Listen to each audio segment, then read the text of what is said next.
morning, Acharya. Good morning. Om Sadashiva Samarambham Shankaracharya Madhyamam Asmadacharya Paryantam Vande Guru Paramparam Asmadacharya Vande Bhavatu Sahaviryam Karvavam Tejasvinavadushavashamavishwavahai Om Shanti Shanti. Om Tat Sat, Om Namah Shivaya. Om Tatsat Om Namah Shivaya. So, we are on the 9th verse of chapter 7. Let us chant it. Sri Bhagavan Uvacha Shri Bhagavan Punyo Gandhav Prativyam Cha Punyo Gandhasprithivyam Cha Tejaschasmi Vibhavasau Tejasvi Bhavasau Jivanam Sarvabhuteshu Jivanam Sarvabhuteshu Tapaschasmi Tapasvishu Tapaschasmi Tapasvishu. Okay, so we are seeing the description and he continues with that. So he says, Prithivyam Punyo Gandaha. Right? So if you remember from Tattva Bodha, there is a scent associated with the Prithvi, a smell associated with the Prithvi, and that is called Gandaha, the smell. So he says here, Punyo Gandaha, means this smell is a sweet smell. Sugandaha, it is not a dirty smell, it's not a bad smell. Sugandha is fragrance, and whenever it rains and you are not in a city, you will know that there is a very pleasing fragrance when the water hits, the rain hits the ground. This is the aroma. So by itself, earth has got this very pleasing fragrance, which is what Krishna says here, Punyo Gandaha. The first rains always gives you that Sugandha. And he's saying it's a sweet smell. And you might say, oh, but the earth has got, very dirty smells also. Okay, but that dirty smell is the result of our, doing all sort of things and dumping dyes and dumping pollutants. The foul smell is something which has happened because of mankind, not because of the earth. And so this sweet smell, Krishna says, that is, he is the sweet smell, right? So everything that is good is being attributed to Krishna. So Sugandhaha, Punyo Gandhaha is Sugandhaha, sweet smell, pleasant smell, fragrance. Okay, so this is a quality of Ishvara, Sugandhaha. Then you will ask, what about Durgandhaha? Is that not also from Ishvara? So there are negative experiences which we have. Why? In the form of evil words, Dushta Shabdaha, bad touches, Dushta Sparshaha, dirty forms, Dushta Rupaha, bad taste, Dushta Rasaha, and bad smell, Durgandaha or Dushta Gandaha. How should we understand that? Do these also belong to Ishvara? No. We have seen elsewhere, and I'll repeat here that whatever belongs to Ishvara is always Punyam. But anything which is a disturbing quality, so a Dushta Shabdaha, Dushta Sparshaha, these are all born not out of Ishvara, but born out of avidya and adharma. And avidya and adharma belong to the RC, the jiva. So whatever is durgandaha, you can attribute to jiva. What is sugandaha, you attribute to Ishvara. Okay. Now you might say jiva and Ishvara are not different. Now that's the very purpose. But jiva and Ishvara are not different, providing avidya is not there in the jiva. As long as avidya is there in the jiva, he takes himself as different from Ishvara, and therefore it's possible to have the disturbing qualities in the jiva. Okay. Then tejaha cha asmi vibhava sau. Right? Tejaha. So vibhavaha is bright, asau vibhavaha, this bright shining principle, which we call tejaha, the heat principle. And you can call it agni tattvam, aham asmi. Asmi, asmi means aham asmi. You don't have to really say the word aham. Asmi itself means I am. And therefore, tejaha vibhavaha asau aham asmi. That this I am. This agni principle, this agni tattvam, I am. In fact, and then he adds, Jivanam Sarva Bhuteshu, that very life principle in all bhutams, in all living beings, that itself I am. It's very explicit, Jivanam Sarva Bhuteshu. So Shankara doesn't give a commentary on this. He doesn't explain. He takes it for granted that we all know. So sub-commentators say, of course, where Shankara does not explain, the Tikakaras are there. What are Tikakaras? So there is a Bhashyam, which is a commentary on the Moolam. The Moolam is the Bhagavad Gita itself. The Bhashyam is the commentary which is done by Shankara. So that's why we say Shankara Bhashyam. And there are, in the Bhashyam itself, like in this particular verse itself, Shankara sometimes does not explain.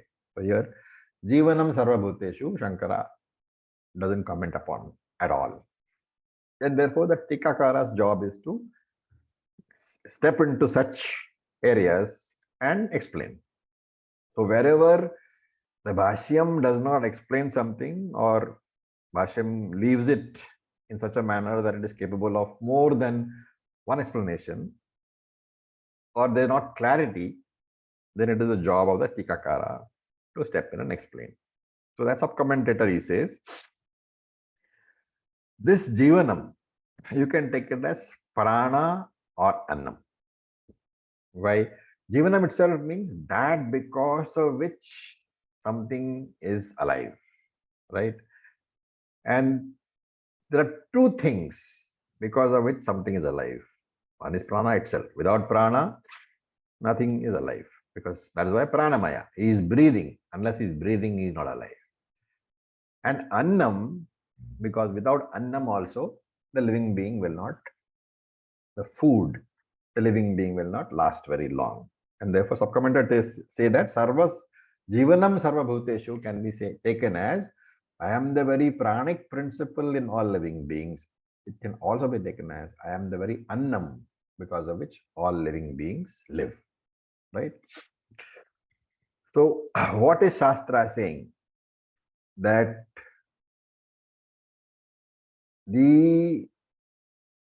since I am the very life principle, remember that the Shiva, how does Shiva become Shava? Shava is what? Corpse. Shiva is the sentient being, the RC, the OC, the Ishvara, whatever you want to call it. Without the life principle, without prana, the auspicious one, Shiva, becomes Shava. We are trying to say that in all living beings, by saying Sarva Bhuteshu, he is talking about all living beings, which means animals, insects, birds, trees, all living beings, trees, all types of human beings, Christians, Hindus, Muslims, Jews, whatever religion you take people without religion, atheists also. He's saying that Sarva Bhuteshu, I am that very principle because of which these entities are alive. And therefore, there is a very clear mandate here: respect all life. And that is the basic idea in Hinduism, in Vedantic teaching, that life should be respected. You should not think of other living beings as meant for your consumption, right? All living beings, the Atma is there. The life principle is there. Therefore, respect all living beings. Ahimsa is what is being mentioned here. You have to be non-violent. You cannot harm any living being. Then, the last quarter, tapasvishu tapas ahamasmi, tapas chasmi, tapaha cha asmi, tapasvishu. Who is a tapasvi? Tapasvi is one who does tapas. So among jivas, there are some people who are more spiritually evolved, you can say, jnanis or sadhakas or sadhus. They are all spiritually more evolved than the rest of us because of their tapas, because of the austerities which they perform, trying to control the vagaries, the unwelcome tendencies of their mind. And therefore, since they are in a position to act against their raga, against their dvesha, they are said to be tapasvis. They have controlled the mind through tapas. They are more advanced than us. And Krishna says, tapasvishu, in that tapasvi, in such a advanced spiritual, seeker, what am I? Tapaha ahamasmi. I am that very austerity. What is he saying? He is the tapas itself in the tapasvi. So again, you are pointing out that nothing in this universe, not even your accomplishments, are different from Ishvara. No jiva has anything, karma, jiva himself, his accomplishments.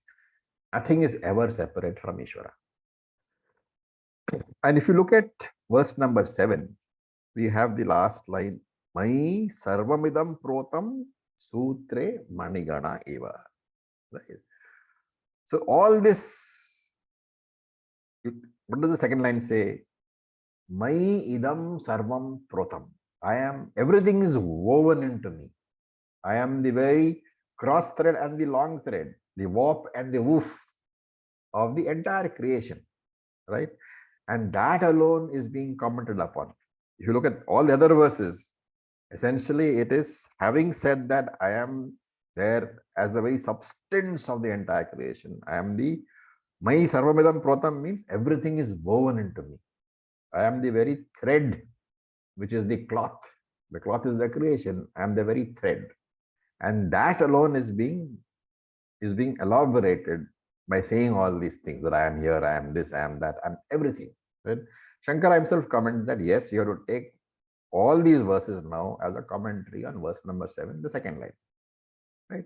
So here he says, I am in the very form of tapas, because of which these tapasvis exist. Without me, the tapas itself, where is the question of tapasvi being there? Okay. So if you look at all this, we are saying that, rasaha hamapsu, prabaha ahamapsu, prabaha ahamasmi, shashihi ahamasmi, suryaha ahamasmi. For everything I am, including K and Paurusham and Shabdaha, everything I am. He is covering all the 5 elements, right? And in our culture, therefore, Panchabhutas themselves can be worshipped. In fact, there are some temples which are dedicated to Panchabhutas. For example, Chidambaram has what? Akasha Lingam. It has got the Akasha as the entity to be worshipped. Anybody knows of any others? Can you what do you call, name Jambukeshwar in Tamil Nadu is the water element.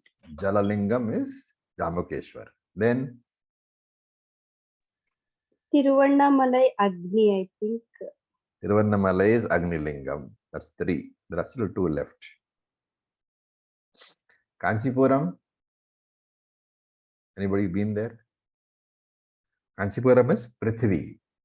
And there is a place called Kalahasti. That's Vayu. So each Panchabhuta has got a separate dedicated temple. What is the idea? Learn to look upon the Panchabhuta as non-different from Ishvara. Panchabhuta means what? Panchabhautikani is what you see from the Panchabhutas. Everything that is in the world is Panchabhautikani only. And therefore he's saying, Krishna is saying that change your vision. Change the way you look at the world. When you see, before you come to Bhagavad Gita, you see the world. Once you have come to the 7th chapter, when you open your eyes, you should not be seeing the world. You should be seeing me alone. You should be seeing Krishna, Ishvara alone. Okay. Now we will go to verse number 10. We will chant. Bijam mam sarva bhutanam. Bijam sarvabhutanam Vidhi partha sanatanam. Vidhi partha Sanatnam sanatana Buddhir buddhimatamasmi. Buddhi Tamasmi Tejas tejasvina aham. Tejas Tejas Namaham. Okay. So just begin again. So he says, Buddhihi buddhimatam asmi. So buddhimatam means a person who has got viveka shakti. The person who is discriminative. And therefore he says, buddhimatam, in that person who is a viveki, buddhihi, the viveka shakti, the discriminative power, I am. I am the very intelligence principle in all intelligent beings. Which is again, ultimately, if you have to extract the meaning, he says, you are able to have an intellect only because I am that very principle. Because of me alone, because of my blessings alone, you are able to think. Then Tejasvinaha, Tejasvinam Asmi. Okay. Tejasvinaha, Tejasvinam Asmi. Which means Tejas is what? Brilliance. So Tejasvinaha, whenever a person is brilliant, he has courage, he has commitment. Whenever a person is able to shine in the world. So very often this Tejas is taken as the ability to overcome any obstacle. Right? So Parakramaha, we say. Ability of overcoming any obstacles. That is called Tejas. So in such people, if the virtue of this boldness is present, where you can function in this world and not be browbeaten by anything, remember that boldness is where? That boldness comes from me only. That boldness does not belong to the jiva. It is a very manifestation of Ishvara. So every word, every part of these few slokas, remember that it is being displayed, it is being driven into our heads, that everything is Ishvara alone. There is nothing which you have, no quality, no thinking capacity, no boldness, no brightness, which is not the manifestation of Ishvara. And therefore, the more I appreciate Ishvara, the less will be my arrogance born out of ignorance, right? Any arrogance which you have is born out of ignorance. Any humility which you have is born out of knowledge, of understanding. So only humility which is born in my heart because of the understanding that Ishvara is everywhere. Only that is real humility, right? Otherwise, you can always make a show of being humble, as a lot of people do. But real humility shows in understanding. And therefore, when you see somebody else who is very intelligent, very bright, very successful, examine your mind. Are you able to appreciate with wholehearted wonder, oh, what a wonderful person, right? Then you are on the spiritual path. Or is it that immediately something springs up, oh, what's so great about him? Then I am jealous. So he's saying that these are the benefits of Ishvara Jnana. And therefore, Sarva Bhutanam Sanatanam Bijam Vidhi. Right? This is actually the first line of this verse. Right? Bijam Mam Sarva Bhutanam Vidhi Partha Sanatanam. Sarva Bhutanam Sanatanam Bijam Vidhi. I am the very seed, the primal cause of Sarva Bhutam. I am that eternal primal cause. Now, actually, though Krishna has, given this in the first line of the 10th verse, it can be very appropriately taken as the end of the chapter, the line at the end of the chapter, because it sums up the entire chapter. Of course, Krishna has given it here, so we don't try to correct it. Mentally, we make a note that this is summary of the whole chapter. What is he saying? Bijam, the primal cause I am. And causes can be, we had a discussion on this, divided into two. One is the intermediary cause, one is the final cause. So the relative cause is there and the ultimate cause is there. And we had given the example, apekshika, atyantika. Apekshika cause is for you is your parents. Atyantika cause is Ishvara. So Ishvara himself doesn't have a cause. So the word bijam here is a technical word conveying the meaning of material cause, upadana karanam. And therefore, of course, Krishna says that, but you have to supply that not only is he vivarta upadana karanam as Brahman, but he is also parinami upadana karanam as Maya. So para prakriti is vivarta upadana karanam. Apara prakriti is parinami upadana karanam. The changeless upadana karanam is Brahman. The changing upadana karanam is Maya. What are the different roles? As vivarta upadana karanam, I contribute existence, sat, to the entire world. As the changing parinami upadana karanam, I produce what? I provide rupa, form and name. So wherever you experience nama rupa, it is parinami upadana karanam. Whenever you appreciate the very existence of something, it is the vivarta upadana karanam. When I say the glass is here, the glass is parinami upadana karanam. But the glass is here. The is represents the vivarta upadana karanam. You cannot have a parinami upadana karanam independent of the vivarta upadana karanam. So wherever you turn to in this world, both karanams go together. Parinami and vivarta. Both together is what?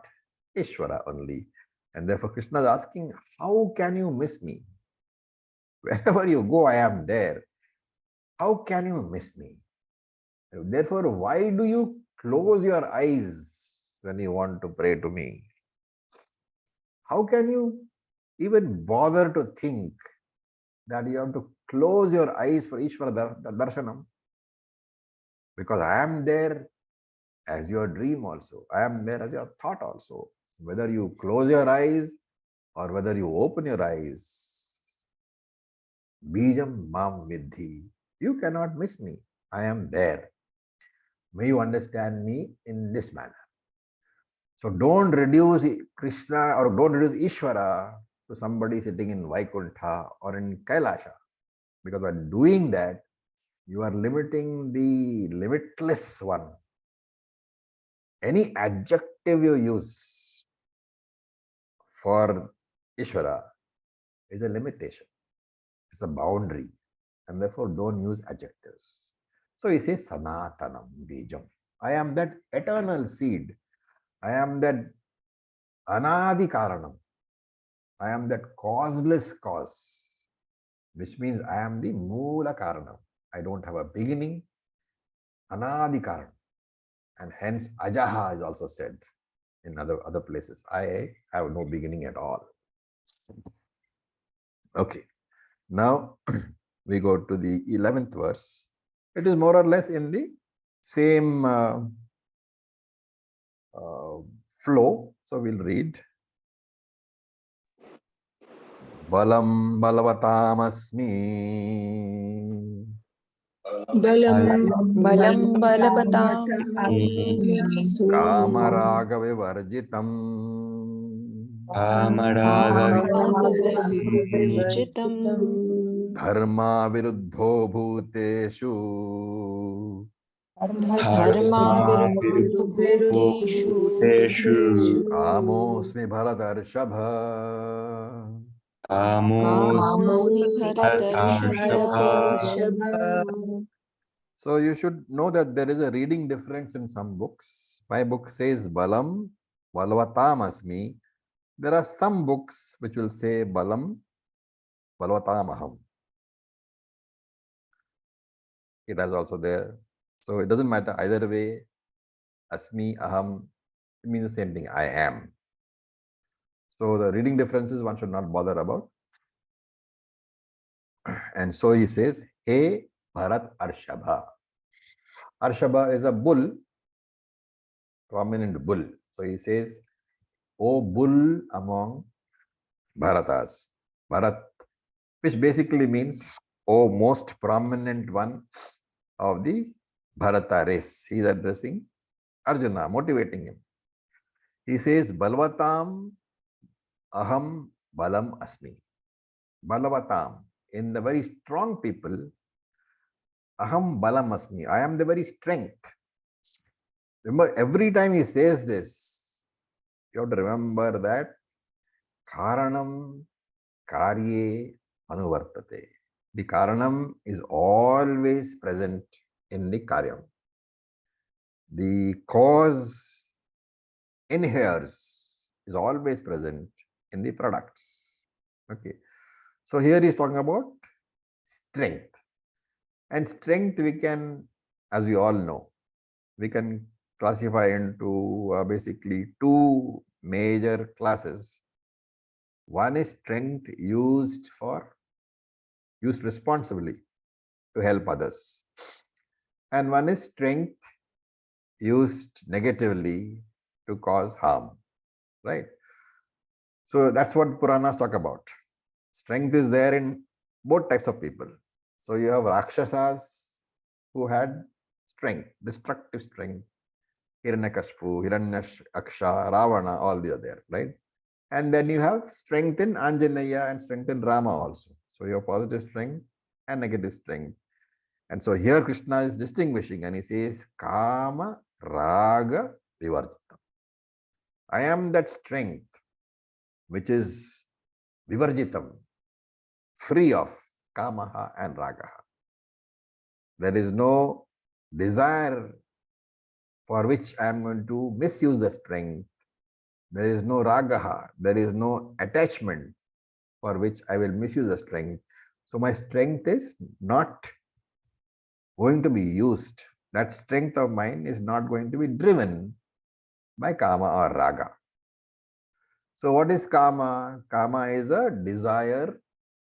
So we call it aprapta vishaye kama. Kama is a desire for object which I do not have. And Raga is a desire for an object, an obsession with an object which I already have.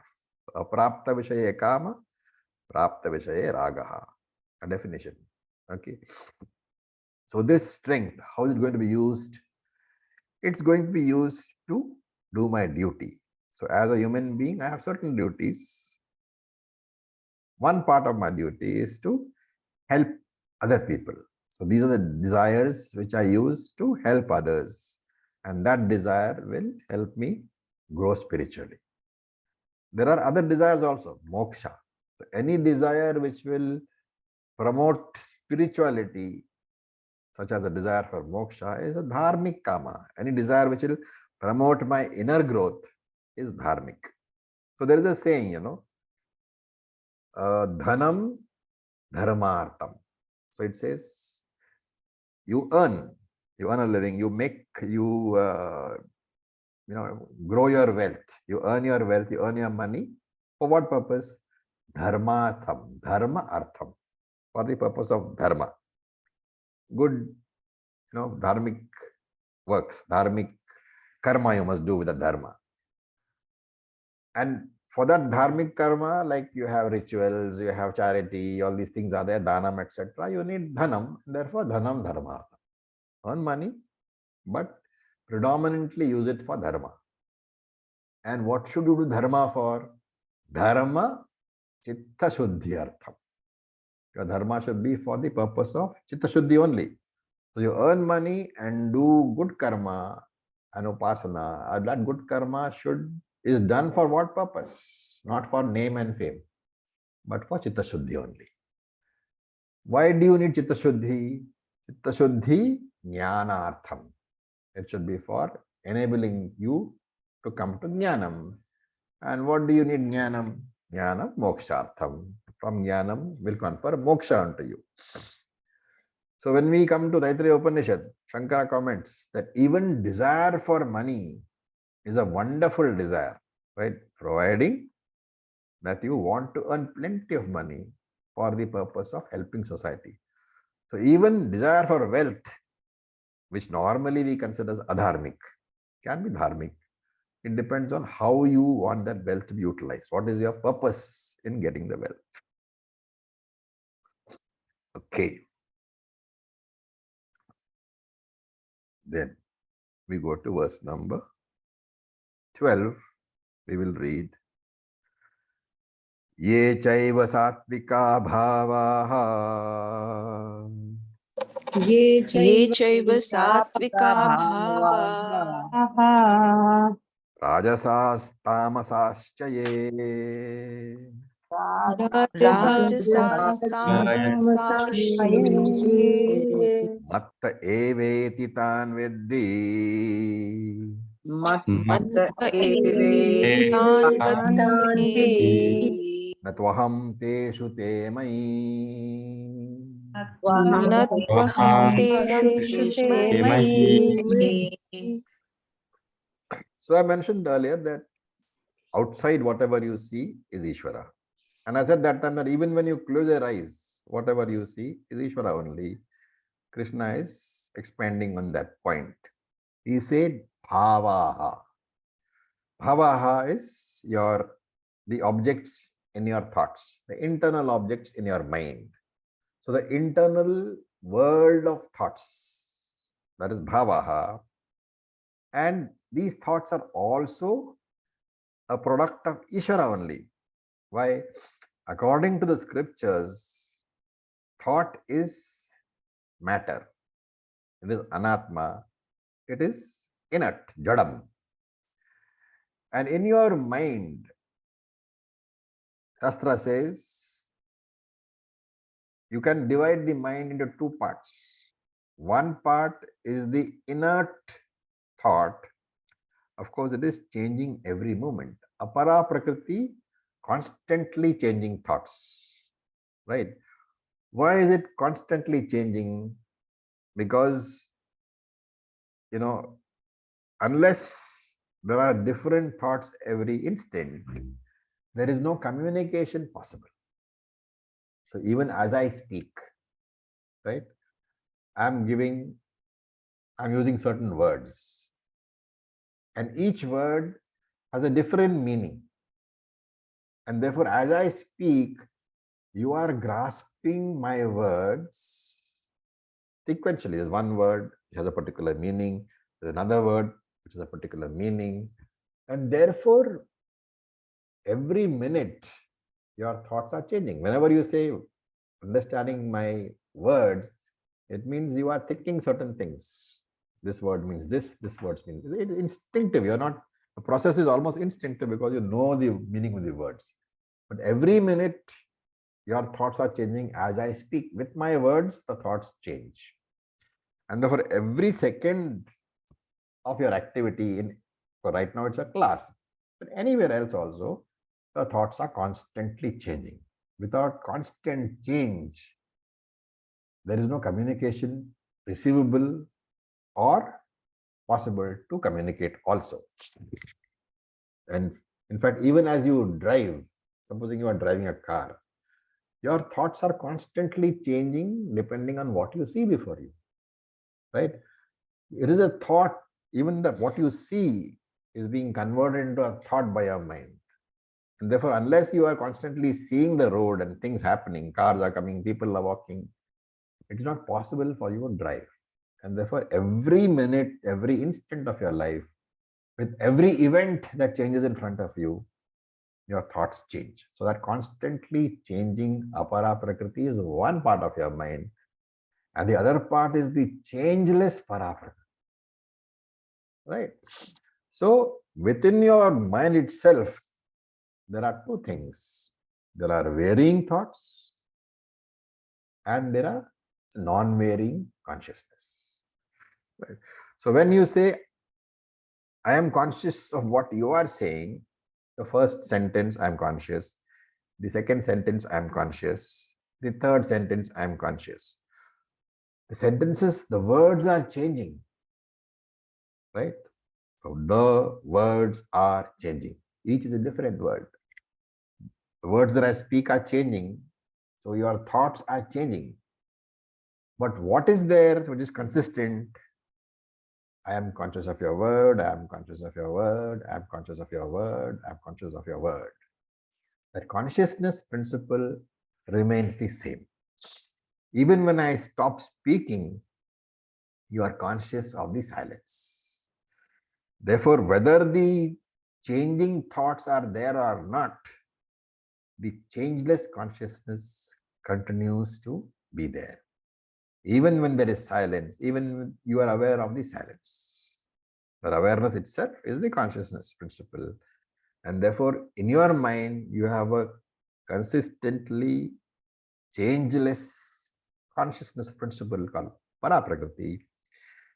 And you have a changing number of thoughts also. And this is the law. Have two buckets. Whatever is changing, put into the Apara Prakriti bucket. Whatever is not changing is the consciousness bucket. Now, every thought is anatma, Apara Prakriti. Apara Prakriti, anatma is Maya, got three gunas. So every product of Maya, every product of Apara Prakriti has got three gunas. The Jagat has got three gunas, the mountains have got three gunas, the rivers have got three gunas, your body has got three gunas, your mind has got three gunas, even the thoughts in your mind have got three gunas, Satvika, Rajasika and Tamasika. And therefore Krishna says, Yecha eva Satvika bhavaha Rajasaha Tamasaha ye. These bhavaha, this internal mechanism of your mind in the form of thoughts, bhavaha, they themselves are Satvika, Rajasika and Tamasika. And all these bhavaha, all these mental states, matta eva tanvedhi, you should know that they are born from me alone. The apara prakriti part of me, Ishvara, is what? Maya. That apara prakriti is what is the thoughts in your mind, right? And therefore, you are not different from me. Thoughts are also me alone. And therefore, when you open your mind or your eyes, or whether you close your eyes, you are seeing me alone. The Maya which you see outside is manifest Maya. That same Maya is manifest inside you as your thoughts, as your mental states of mind. That is all me alone. Now here, again, you can have good thoughts, you can have bad thoughts. And therefore, Shankara makes a small note here. And I've already said this in the previous portion, that the undesirable things arise out of avidya, right? So Shankara says here, and he gives a better explanation. He says that Ishvara is the samanya karanam, the general cause for your thoughts. What does it mean? Because of the fact that your mind is functioning, that your mind is conscious, you are able to think. And therefore, the enabler for your mind to be able to think is Bhagavan, is Ishvara, general cause, samanya karanam. But what type of thought you have is dependent upon what? Upon your free will. And therefore, for your very thoughts, or your actions for that matter, there are two causes. One is the samanya karanam, the enabler, and one is the vishesha karanam, your free will. You are able to think good thoughts because of two things. Because you can think, that is samanya karanam. Because of your free will, that is vishesha karanam. And therefore, if you are thinking evil thoughts or doing evil deeds, again, there are two karanams. One is the samanya karanam, the capacity to think and the capacity to do. Samanya karanam, Ishvara. The type of thought, evil deed, vishesha karanam. And therefore, don't blame Ishvara for your evil thoughts and evil deeds. These are a result of your free will. So in Tattva Bodha, we used the example of the house, which is a result of what? Of the blueprint. The blueprint is, without the blueprint, the house is a big mass of brick, steel and cement. So brick, steel and cement is samanya karanam. The blueprint constitutes the vishesha karanam. Both together bring the house, right? Similarly, car and petrol and driver, right? The petrol is a samanya karanam which enables the car to move. The driver decides where it should move. And again, therefore, the same thing I will say, all adharmic activities, thoughts, including thoughts, they are arising from what? They are arising from the free will, sway ichha of the jiva, and therefore it belongs to jiva alone. But the capacity to think or do those, that is the consciousness principle, existence principle, that is Ishvara. Ishvara is samanya karanam. The free will is vishesha karanam. And therefore Krishna says, Natu aham teshuhu. This entire creation is a product born out of me. Why? Because without the karanam, the karyam does not exist. Karanam vina karyam na tishtati. The product cannot exist without the cause, right? And Krishna is saying, hey Arjuna, the world cannot exist without me, but I do not depend upon the world. I can exist without the world. What is the proof? During Pralayam, the world is not there, but I am there. For I am Satyam, the world is Mithya. So, with this we are summarizing the nature of Ishvara. The Ishvara Swarupam summary. What is that? Number one, Ishvara is a mixture of Paraprakriti and Aparaprakriti. That is consciousness principle and matter principle. That is the first one. Ishvara alone is Srishti, Sthiti, Laya Karanam. the cause of creation, maintenance, and destruction of the world. Number 2. Number 3, Ishvara alone manifests as the whole world.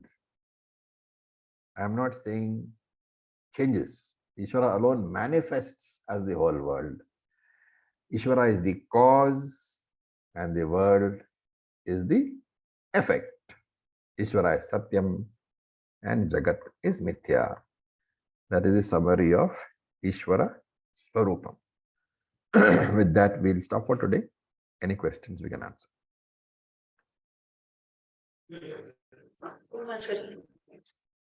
Yes, Manman. Am I audible? Yes, you are. So, what about this Teshu? Beg your pardon? What about? Teshu? Teshu means in them. Natvaham Teshu. Yeah. I am not Teshu. Teshu means in this world I am not there. Which is basically saying that the world, I am not dependent upon the world for my existence. In that. Thank you, sir. Thanks, sir.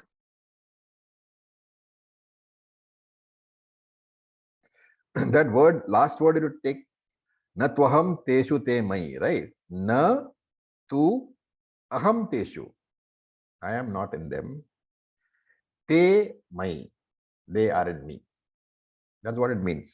So that statement, na tvaham teshu te mai, that is the statement saying, I am Satya, world is Mithya. Why is saying that? Aham teshu na. I am not in them. Which means whether they are there, whether the world is there or not, doesn't matter to me. But te, the world, mai, is in me. Because world cannot exist without me. Therefore, I am Satyam, world is Mithya.